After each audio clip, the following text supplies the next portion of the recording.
उद्याच्या 20 तारखेला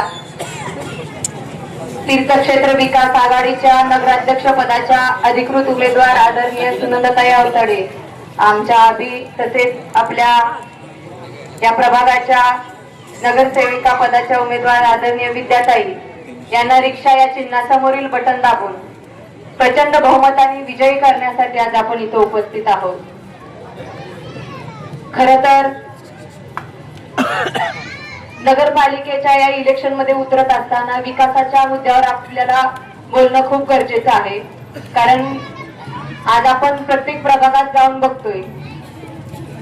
मी या मंगळवेढ्यामध्ये आज फिरत नाही, इथल्या माझ्या मायमावल्या सगळ्या माझ्या ओळखीच्या आहेत, त्यांना माहित आहे की गेली कित्येक दिवस आपण इथं फिरत असताना कितीतरी वर्ष आपण सोबत काम केलेलं आहे।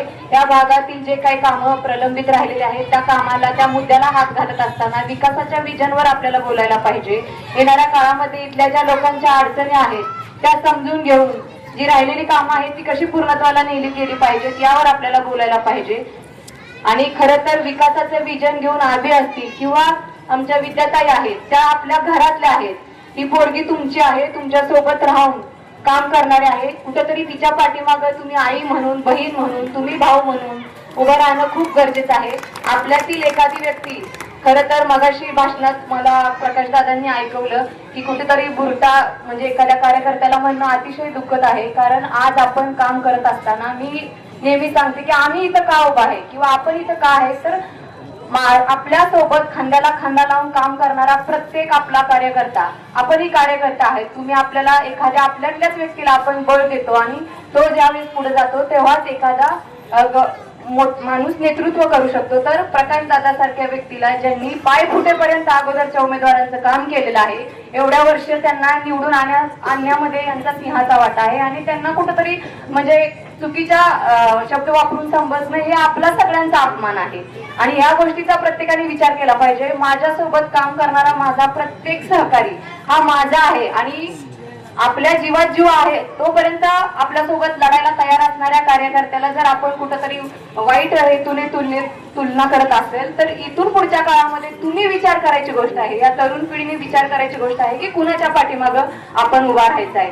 बऱ्याचशा मगाशी आमच्या खंडू दादांनी सांगितलं की इथं बऱ्याचशा महिला आहेत की ज्या कमी वयात म्हणजे त्यांचा आधार केलेला आहे। खरं तर आभी आपल्याला ह्या महिलांसाठी खूप काम करणं गरजेचं आहे की आज इथं माझी मायमावली संध्याकाळी चूल पेटायची असेल तर आपल्याला दिवसभर राबावं लागतंय आणि त्यातच आपल्याला एखादा आपला स्वतःच्या डोक्यावरचा हात किंवा पाठीवरचा हात गेला तर आपल्याला विचारणारा कुणीतरी आपल्या हक्काचा माणूस पाहिजे। त्यासाठी खरं तरी विद्याताई आणि आभी आहेत, आम्ही तुमच्या सोबत आहोत की येणाऱ्या काळामध्ये कुठली जरी तुम्हाला अडचण असेल तर तुमची लेक किंवा तुमची आई म्हणून तुमच्या पाठीमागं भक्कमपणे उभा राहण्याची जबाबदारी ही आमची आहे।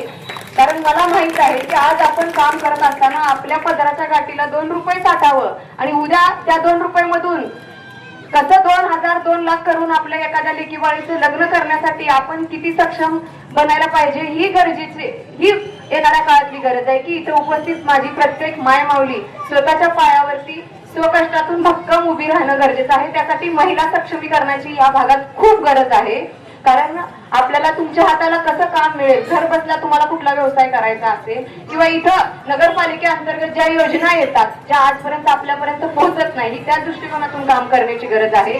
बरीचशी तरुण छोटी मुलं आहेत की त्यांनी शिक्षणापासून आज वंचित आहेत, कारण काय आहे तर नगरपालिकेच्या शाळेची दुरावस्था वाईट आहे। कुठंतरी ही देशाचं भविष्य घडवणारी पोरं आज शिकली पाहिजेत आणि त्या दृष्टिकोनातून आपल्याला या भागामध्ये शाळेचा चांगला विकास करणं गरजेचं आहे। तसंच आज आपल्याला तरुण मुलांना नोकऱ्या नाहीत, हाताला काम नाही, त्यांच्यासाठी कुठंतरी वेगळा उद्योग नगरपालिकेच्या माध्यमातून असू द्या किंवा करण्यासारख्या खूप गोष्टी आहेत, परंतु तुमच्यापर्यंत पोहोचवल्या जात नाहीत। कारण आजपर्यंत काम करत असताना समोरच्या व्यक्तीने फक्त स्वतःचा स्वार्थ बघितलेला आहे।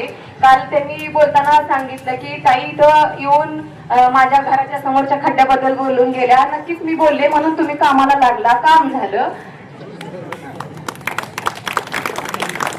आणि त्यांनी काय सांगितलं की कुठंतरी म्हणजे एवढ्या दिवस प्रशासन होतं, मग आम्हाला पण माहिती एवढ्या दिवस प्रशासन होतं, मग तुम्ही आता म्हणजे तुमचं करणी आणि कथनीमध्ये किती फरक आहे बघा की तुम्ही काय सांगितलं की काम करत असताना कुठेतरी वर्गणी काढून केले म्हणले, हा वर्गणीतून केली आहे मग एकीकडे सांगताय तुम्ही भाषणात, आणि आमच्या प्रकाश दादाला सांगताय की नगरपालिकेची वर्क ऑर्डर होती म्हणून सांगताय. म्हणजे करणी आणि कथनीमध्ये किती फरक आहे. अशा म्हणजे दुतर्फी बिलं पुन्हा काढायची म्हणते, अशा दोन तर्फी भूमिका मांडणाऱ्या लोकांपासून सावधान राहण्याची आपल्याला गरज आहे. त्यांनी बोलताना त्यांचं कसं झालंय अजित जगतापांचं की त्यांनी तालुक्यातील सगळ्या नेत्याला फसवले, सगळ्याच नेत्यांना फसवलंय आहे. आता फसवायला कोण नाही, पण नियतीचा घाला खूप वाईट असतो. नियतीने त्यांना आता जनतेच्या दरबारात उभा केलंय, आणि आता त्यांना एवढंच मला सांगायचं आहे की लोकांना तुम्ही फसवू शकत नाही. लोक सुज्ञ आहेत. अण्णाभाऊ साठेंनी आपल्याला सांगितलंय आता नियतीने त्यांना जनतेच्या दरबारात उभं केलेलं आहे, आणि आपण सगळ्यांनी त्यांना आपली ताकद काय आहे ते दाखवून द्यायचं आहे.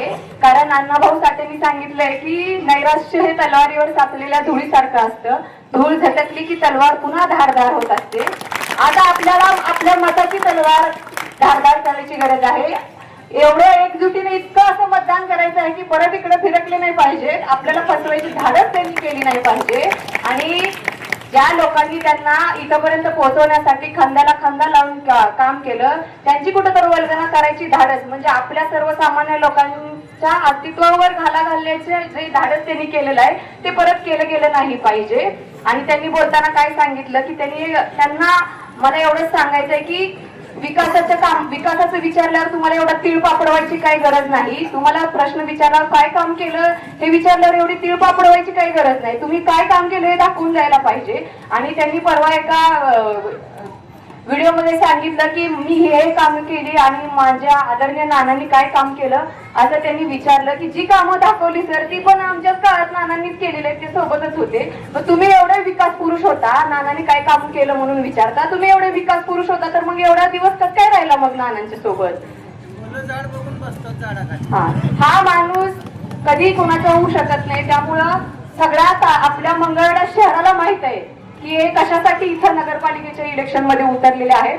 स्वतःच्या स्वार्थापोटी उतरलेल्या माणसाच्या पाठीमागे कधीच कुणी आपल्या सर्वसामान्य लोकांनी उभा राहू नका. आपलं हित कशात आहे, आपल्याला कोण व्यक्ती आपल्या सोबत राहून काम करणार आहे हे चांगलं कळतं. आपण सर्व मतदार सुज्ञ आहात, त्यामुळं आपल्या सोबत आपल्या दारापर्यंत येऊन काम करणाऱ्या प्रत्येक घराघरात सुखदुःखात सामील होणाऱ्या व्यक्तीला आपल्याला मतदान करायचं आहे. येणाऱ्या काळामध्ये आपल्या मंगळवेढ्याचं नाव जे लौकिक आहे ते अजून कसं वाढवलं जाईल या दृष्टिकोनातून जर आपल्याला प्रयत्न करायचा असेल, आपल्या तळागाळातील मायमावल्या असतील, आपली तरुण मुलं असतील, छोटी जी मुलं शिक्षणापासून आज वंचित होत आहेत, त्यांच्या कुठेतरी पुढच्या आपल्या पिढीचा आपल्याला विचार करायचा असेल तर विद्याताई आणि आदरणीय आबींच्या पाठीमागं भक्कमपणे उभं राहणं गरजेचं आहे. कारण आम्ही सर्वजण तुमच्या हितासाठी आज इथे उभं राहिलेलो आहोत, आणि येणाऱ्या काळामध्ये भक्कमपणे आम्ही तुमच्या पाठीमागं कायम उभा राहू ही ग्वाही मी तुम्हाला देते.